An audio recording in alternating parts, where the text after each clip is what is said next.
Hi, Steve Lackmeyer here with another edition of OKC Central. Today we are visiting with two individuals who are very involved in the effort to improve Classen Boulevard between Sheridan Avenue and Northwest 23rd. First of all, let me welcome Shane Hampton. He is a fellow with the Institute for Quality Communities at the University of Oklahoma.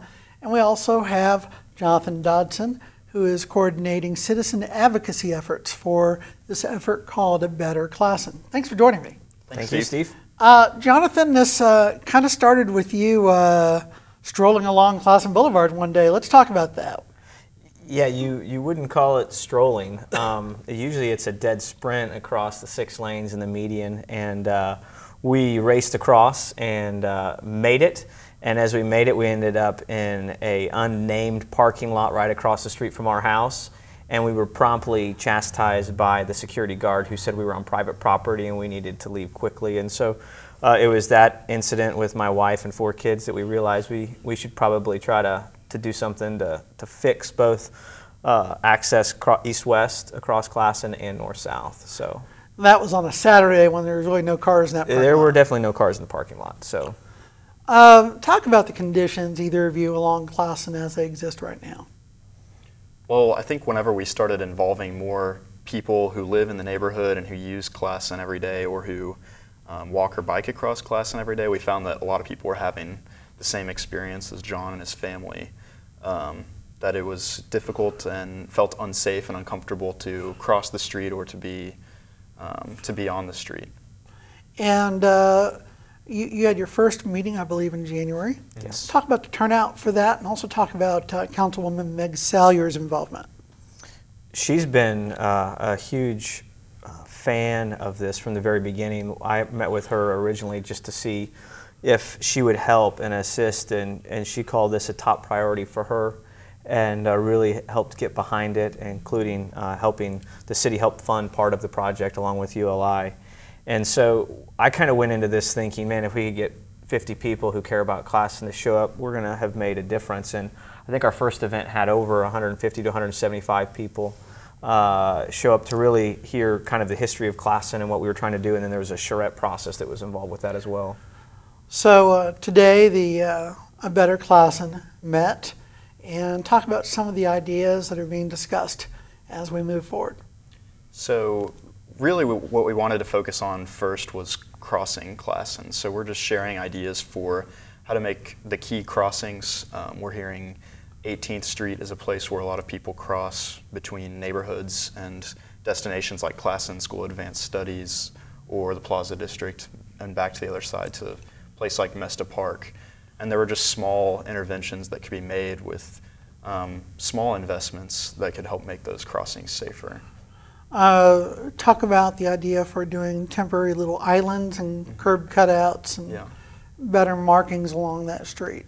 Yeah, there's also some places along Classen. A lot of people felt that Classen Boulevard, its place in Oklahoma City, is sort of an iconic, beautiful street, and yet what actually is on the ground, especially in the downtown area, has sort of fallen into disrepair a little bit. There's wide concrete asphalt stretches, and there are some opportunities there where some space could be reallocated to do some temporary public art beautification projects that would help make that a more pleasant experience to drive, walk, bike in that corridor. Jonathan, you're involved in several urban core developments. You're also keeping track and are familiar with what's going on in that area.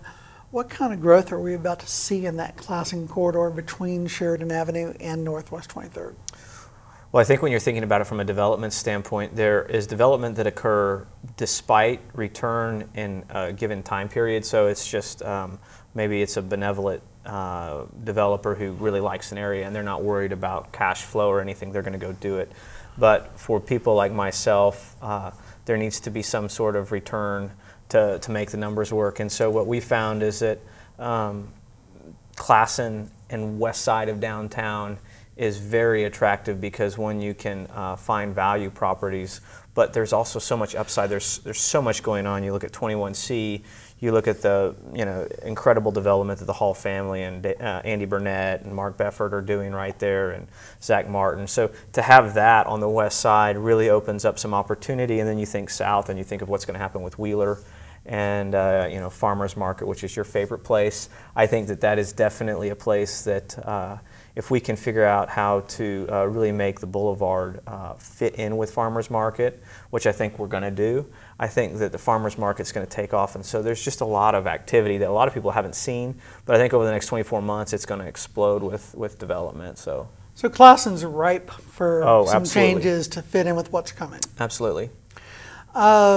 Shane, talk about some of the street features that appear to be from another era, like the two left turn lanes, the width and all that. Talk about how this was designed for a different time. Yeah, well, Classen has always evolved, and its function has always been transportation. Being constructed as the streetcar corridor, it's the reason a lot of the neighborhoods to the northwest of downtown were constructed. So evolved from the streetcar corridor into a freeway corridor as it was branded in the 1950s whenever it was rebuilt. At that time, Broadway Extension, I-40, none of these highways existed. And so that was really the critical automobile corridor into downtown. So today we see some leftover lane capacity, turn lanes that maybe aren't as utilized today. I think further traffic study would be needed to confirm that, but the kinds of traffic counts you see on Classen have certainly evolved, and the street's function has really evolved over time. What is the traffic count now along the stretch? There's some areas of this stretch south of 23rd that are as low as 10,000 vehicles per day, which would be somewhat similar to like Western Avenue in the sort of historic Western area.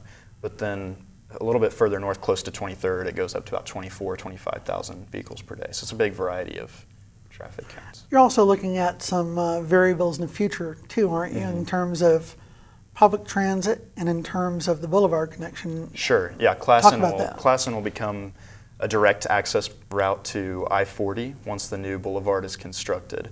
So it will sort of merge with Western Avenue, do a little curving maneuver to connect to Western and to the I-40 access at Western. So could be some changes in traffic volume to Classen in the next 5 or 10 years. And then Classen's also been continuously identified because of its history, I think, as an ideal corridor for public transit in the future as well. So those are some variables that sort of are weighing into long-term ideas about Classen that still need to be explored. Talk about long-term options ahead. Again, I think that there's a lot of stuff that still hasn't quite worked out. There's a lot of things still in play for Classen. So this, we really intended it to be a conversation starter to provide some things that we can do right now and work with the city and advocate on to improve the day-to-day experience of Classen, at least temporarily, and then sort of start a conversation about what people want to see in the future. But since we only looked at south of 23rd area on this particular study, Classen really needs to be considered as a whole. So this hopefully is the beginning of a continuous dialogue with neighbors in the city about how Classen should be in the future.